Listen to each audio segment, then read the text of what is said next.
What happens when the most dangerous right hand in boxing history collides with one of the most explosive finishers the heavyweight division has ever seen? What do you have to do to beat him? What I'd have to do to beat Wilder? Get him in the ring, and I'm knocking Spark out. That shot is bring the count. The right hand, it delivers just like that. A fight of dreams. Not only. This is Dynamite versus Discipline. See Wilder, Joshua, who do you have winning that fight? Woo! Joshua's punch is pretty hard, but Wilder punches pretty fast. He has fast punches. Chaos versus control. Nigeria versus Nigeria. For the left. Got it! Right hand on the floor. And he's down again. And Joshua on the brink here. It's Deontay Wilder versus Anthony Joshua. A heavyweight collision that could shake the very foundations of the sport. I knock AJ out. I deliver what I was supposed to deliver years ago. I deliver what they ran from.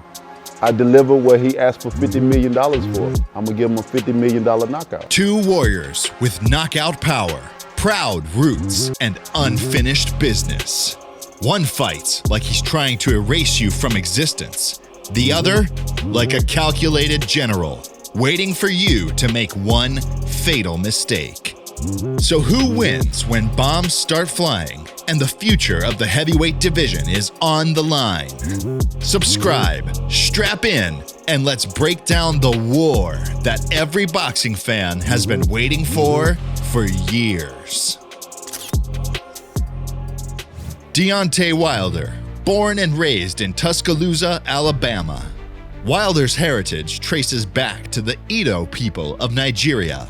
My tribe, even with the Edo people, they are warriors, stone cold warriors. We wear a mask. We do a lot of royalty things, have royal ceremonies and stuff like that. So it's not a coincidence that I wear a mask, at my events and stuff like that. It's just a tribute to my ancestors and my tribe, A kingdom built on precision warfare, hierarchy, and fearless power. The Edo were legendary for their military strategy, bronze artistry, and warrior kings who ruled with dominance and psychological fire. Wilder embodies that heritage with every punch. Untamed, dangerous, and explosive.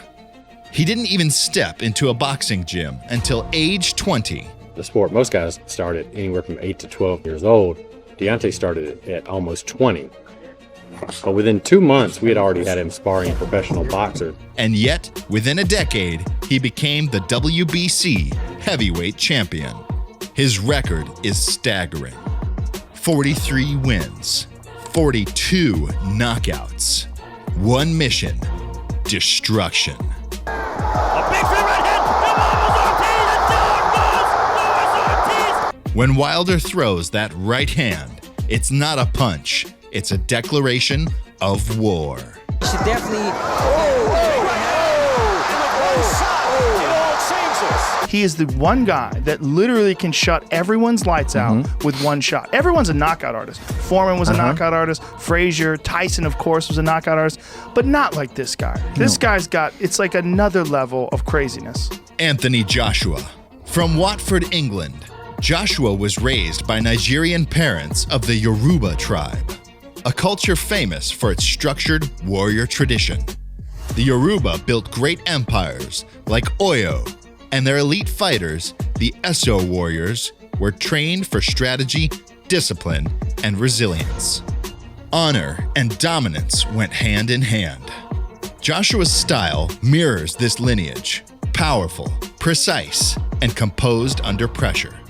Olympic gold in 2012, unified heavyweight champ shortly after. He's not just a boxer, he's a tactician with dynamite in both hands. In no rush, he's playing the matador in there at the moment. Bludgeoned him with a huge right uppercut. 28 wins, 25 knockouts. Style, calculated aggression with evolving ring IQ. He doesn't just fight to win, he fights to conquer. Brazil fighting for his life now. He's down again, and it's all over. This is a heavyweight puzzle unlike any other. Wilder is chaos incarnate. He doesn't care about outboxing you. He's trying to separate you from consciousness. Against Luis Ortiz, he was outboxed for 6 rounds, then landed a single shot that flipped the fight on its head.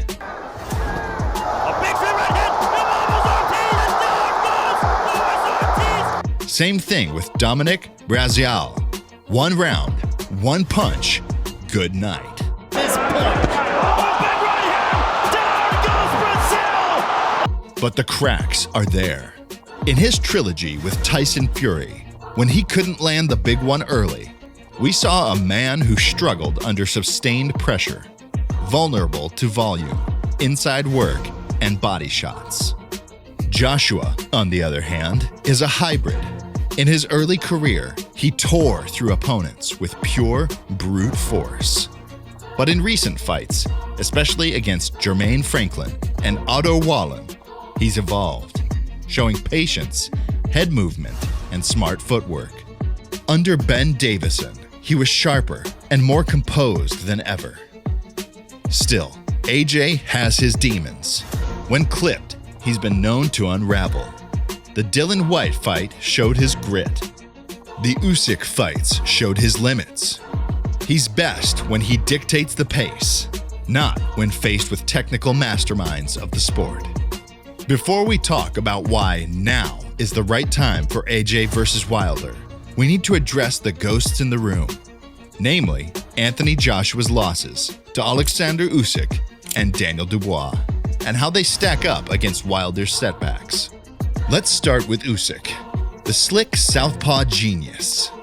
In their first bout, Joshua made a tactical gamble, trying to outbox the master boxer. He stayed behind the jab, used movement, but it wasn't enough.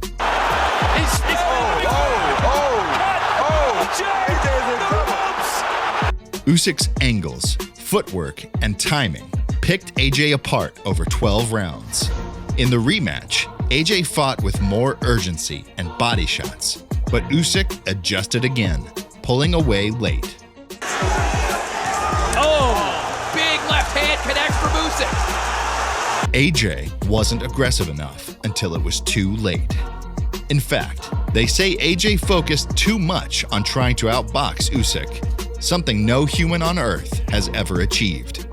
Instead, Joshua would have had more success in fighting Usyk in the traditional AJ powerhouse style. Now fast forward to Daniel Dubois 2024. That one hurt. After an early feeling out process, AJ began to unravel under pressure. Dubois took risks, landed clean, and AJ, while game, couldn't turn the tide.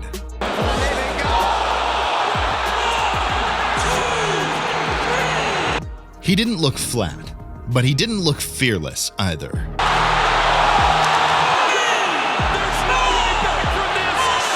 Was it mental, tactical, or just signs of physical decline? He hit AJ early. I don't think AJ recovered. AJ showed great heart. He was very composed. AJ seemed to be overthinking, a bit hesitant today. I don't know why. He just seemed to be thinking a lot instead of throwing punches. It wasn't his normal aggressive stuff, but as fighters, we don't know what's going on in people's head mentally, what's going on in his life, in his personal life, so we don't know. Meanwhile, Wilder has had more than his fair share of tribulations.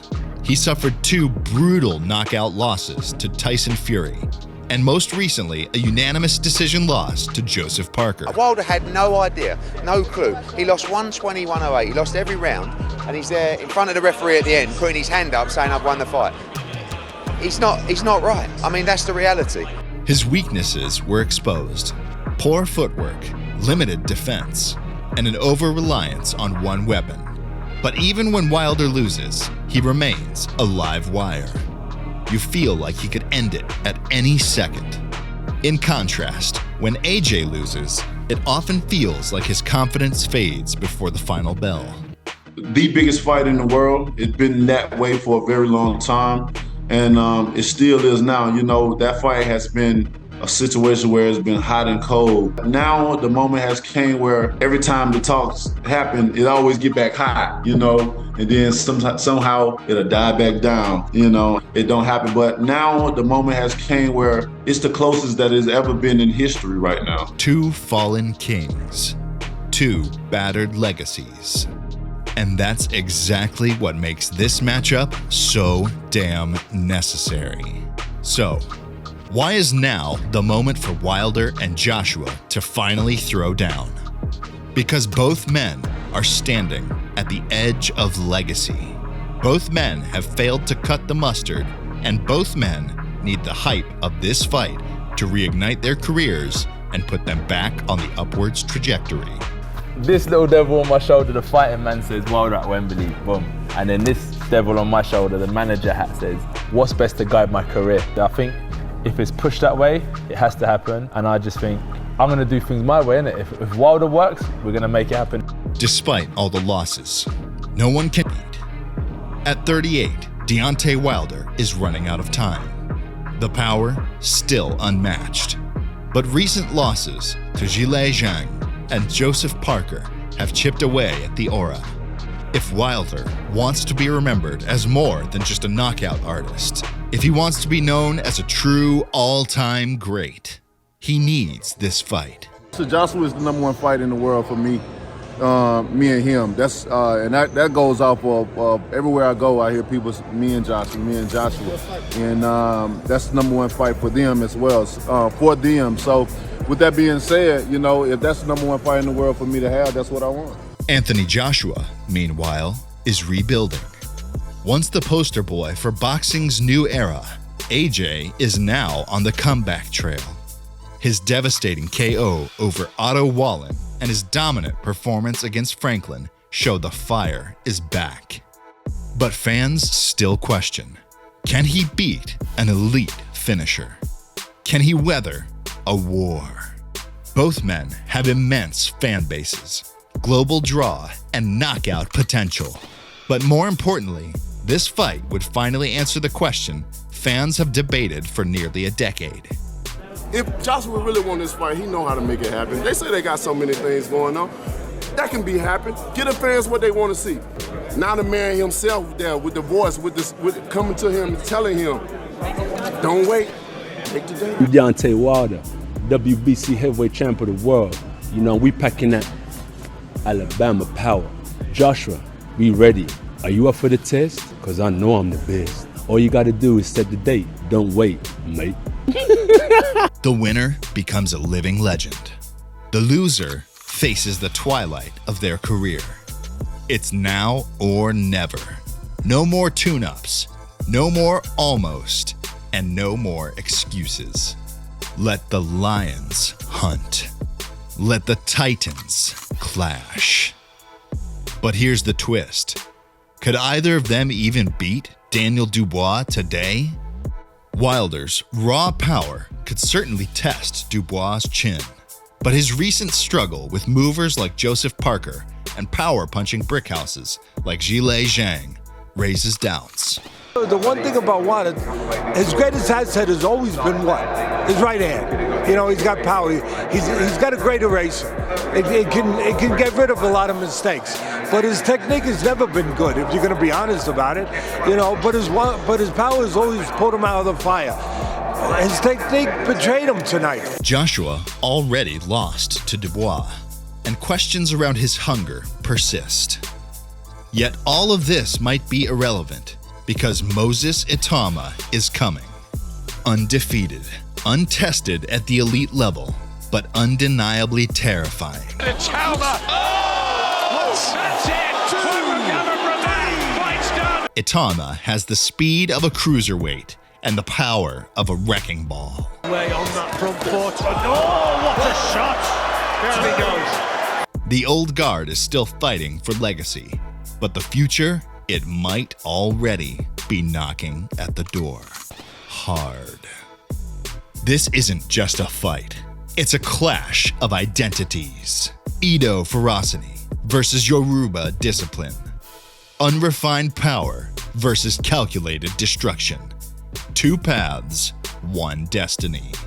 When Wilder steps in, you're always 1 second away from a nap. When Joshua's in rhythm, you're already caught in a trap. Styles make fights, and this one has fireworks written all over it. So we ask you, boxing fans, who takes it? Wilder with the most feared right hand in boxing, or Joshua with refined power and unshakable discipline? Drop your predictions below, and if you're a real one, hit that subscribe button so you never miss a breakdown this epic. Because in heavyweight boxing, you're always one punch away from history.